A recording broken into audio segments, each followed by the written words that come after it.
Hello and welcome to this very special interview. Joining me today is one of India's sharpest personal finance minds, Feroze Aziz, who's the Deputy CEO at Anand Rathi Wealth Management. Someone you've been following, all of you, for a very long time. And it's wonderful, Feroze, to have you here on the Money Mile. You know, we saw when it came to debt, we saw a few accidents, in the last few months. And suddenly people began to talk about the risks involved in investing in debt mutual funds. All along it used to be equity is risky, debt does not come with any risk or with very low risk. And then we saw these few accidents along the way.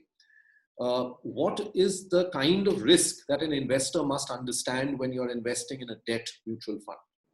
If you ask me, Vivek Sahab, the experience of debt over the last couple of years, especially from 2018, September, if I'm not wrong, when one of these AAA, almost considered quasi-government entities, went bankrupt.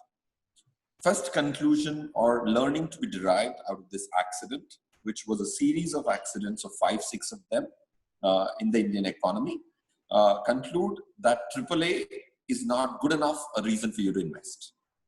Because out of these 6, which I'm choosing not to name, 5 of them were AAA a few years back, when the bonds were bought by the mutual fund fund managers. So don't conclude that AAA is safe just because you've had an accident in AAA.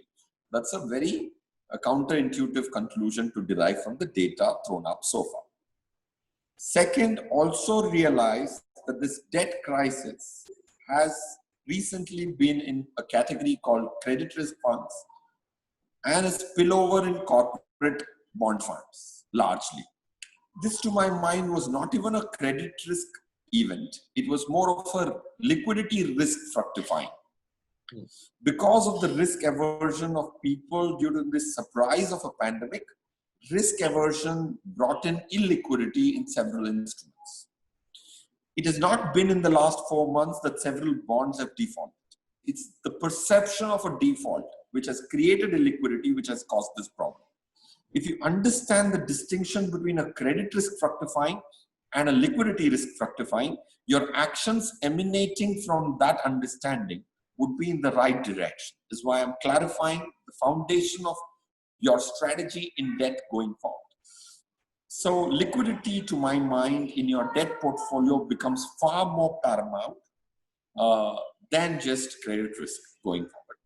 So we at Anand Rathi, in the way back in March, had given a very strong exit call on credit risk funds, which we were a very strong proponent as well of, to be admitting that. But lock, stock, barrel, we sold our credit risk funds for our clients worth thousands of crores in the month of March and first week of April, because we saw this liquidity risk coming to hit us because of the general risk aversion which was creeping in. Now then we stuck to the course of overnight funds for 2-3 months for dust to settle, the government borrowing programs to be more clear, especially during pandemic. You can't envisage what kind of fiscal deficits you could have, and that can have a collateral borrowing requirement from the government. Now, currently, we recommend 4 different categories of debt funds, almost 1 in each. Dynamic bond funds are a good place for you to park your money because it has a lot of government securities in it and some PSUs also. Short-term debt funds are a good debt strategy, medium-term fund, and to a certain extent, if you look at banking and PSU bond funds. So these 4 categories, if you restrict it for the next 1 year, till the dust settles even further, would be a good diversified strategy for you, rather than venturing into something where liquidity risk can come back knocking on the door. Been a pleasure talking to you, Feroze. Thank you very much and wish you all the very best. These are difficult times. You're doing a lot of good, hard work, advising and hand-holding your customers. So wish you all the very best. Thank you very much for joining me. Thank you, Vivek. Bye.